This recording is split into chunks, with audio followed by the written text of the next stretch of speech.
अरबों का एक मशहूर बुत जो सफा और मरवा पहाड़ियों पर पूजा जाता था।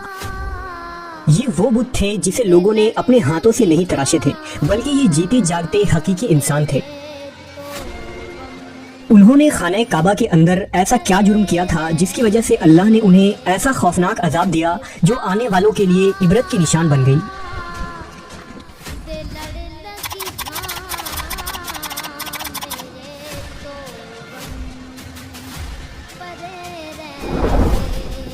जब से खाना काबा तामीर हुआ तब से लेकर अब तक जिसने भी बैतुल्लाह की बेहुरमती की या बेहुरमती करने की कोशिश की तो अल्लाह ने उनका वो हशर किया कि रहती दुनिया तक इबरत का निशान बनकर रह गए, फिर चाहे वो दुनिया का ताकतवर बादशाह अबरहा और उसके हाथियों का लश्कर ही क्यों ना हो।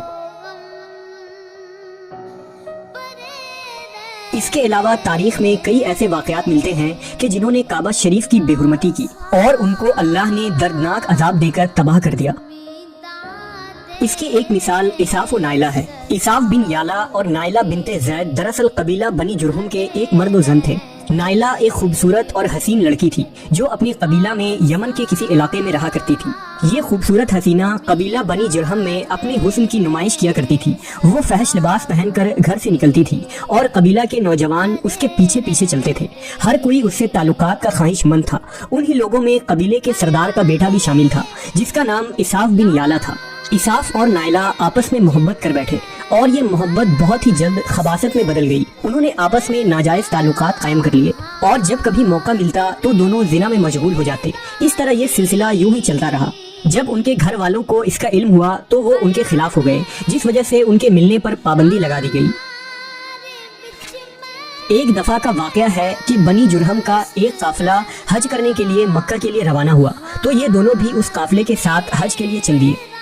काफिला मक्का पहुंचा और ये हज के अयाम थे। उन्हीं दिनों का वाकया है कि एक रोज काबा में लोगों की तादाद बहुत ही कम थी और आसपास कोई भी मौजूद न था। लिहाजा शैतान ने उनके दिलों में वसवसा डालना शुरू कर दिया। वो दोनों खाने काबा में दाखिल हो गए और इस तन्हाई के आलम में जिना करने लगे। उनके इस खबासत और काबा की बेहुरमती पर जमीन और आसमान कांप उठा। समुंदर की मौजें जोश मारने लगी और अल्लाह की तरफ से अजाब नाजिल हो गया। हुआ यूं कि जब वो खाना काबा के अंदर बदफेली कर रहे थे तो उसी वक्त उनकी रूहें कब्ज कर ली गई और उनके गोश्त पोश्त के जिस्म पत्थर के बनते चले गए। ये लम्हा इंतहाई खौफनाक और अजीबोगरीब था। दो जिंदा इंसान अजाब इलाही के तहत अब पत्थर के बन चुके थे। कुछ देर बाद जब बनी जुरहम के लोग काबा के करीब आए और बैतुल्लाह के दरवाजे को खोला तो दोनों बदबख्त बरहना हालत में पत्थर बने खड़े थे। वो ये समझ गए कि ये खबीस अल्लाह की मुकद्दस घर में किस जुर्म का इर्तिकाब कर रहे थे। लोगों ने दोनों के मुजस्समों को उठाया और बाहर लाकर जमीन में गाड़ कर उन्हें खड़ा कर दिया ताकि ये लोगों के लिए इबरत का निशान बना रहे। कुछ दिन गुजरने के बाद मक्का के लोगों ने इसाफ के बुत को उठाकर कोहे सफा के मकाम पर रख दिया और नाइला के बुत को उठाकर कोहे मरवा के मकाम पर रख दिया। सफा और मरवा दरअसल दो पहाड़ी हैं जो हरम काबा के बिल्कुल करीब ही हैं। उन्हीं दो पहाड़ियों पर चढ़कर और चक्कर लगाकर बीबी हाजरा अलैहिस्सलाम ने उस वक्त पानी की तलाश की थी जब हजरत इस्माइल अलैहिस्सलाम शेर खार बच्चे थे और प्यास की शिद्दत से बेकरार हो गए थे। इसलिए जमाना कदीम से ये दोनों पहाड़ियाँ बहुत मुकद्दस मानी जाती थी और हाजी उन पर चढ़कर बड़े एहतराम और जज्बा अकीदत के साथ तवाफ किया करते थे।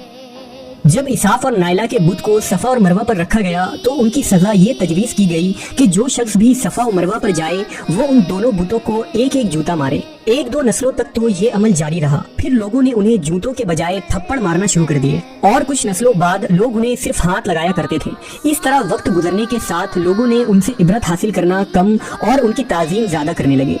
यहाँ तक कि एक वक्त ऐसा आया कि अरबों ने जाहिलियत की बिना पर उनको मोहब्बत की अलामत करार देना शुरू कर दिया और कबीलों में उन दोनों के इश्क की दास्तानों को फख्र से बयान किया जाने लगा। आहिस्ता आहिस्ता ये मोहब्बत के देवी और देवता करार पाए।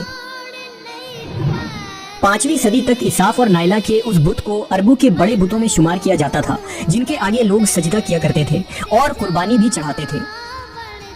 हजरत ज़ैद बिन हारिस रज़ियल्लाहु ताला अन्हु बयान करते हैं कि ज़माना जाहिलियत में जब मुशरिकीन मक्का बैतुल्लाह का तवाफ करते थे तो इसाफ और नाइला के उस बुत को छूते थे। मैं एक दफ़ा रसूल अल्लाह सल्लल्लाहु अलैहि वसल्लम के साथ बैतुल्लाह का तवाफ कर रहा था। लिहाजा जब मैं उन बुतों के पास से गुजरा तो उनको छुआ। इस पर आप सल्लल्लाहु अलैहि वसल्लम ने मुझको उन बुतों को छूने से मना किया। میں نے اپنے دل میں کہا کہ دیکھوں تو صحیح کہ چھونے سے ہوتا کیا ہے، اس لیے دوبارہ ان کو چھوا۔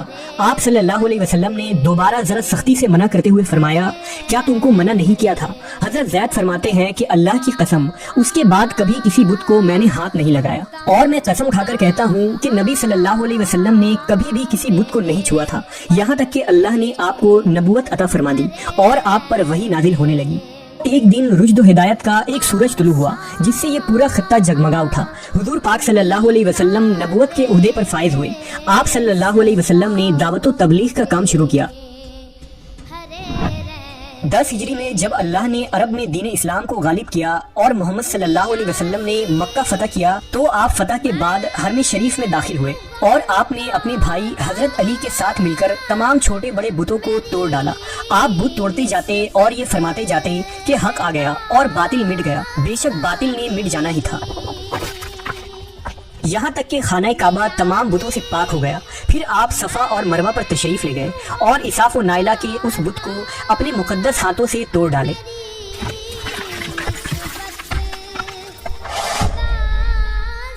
ہم نے دیکھا کہ اساف و نائلہ کے اس بت کو لوگوں نے بطور عبرت صفا اور مروہ پر رکھا تھا، لیکن شیطان نے انہیں ایسا گمراہ کیا کہ وہ ان کی پوجا کرنے لگے۔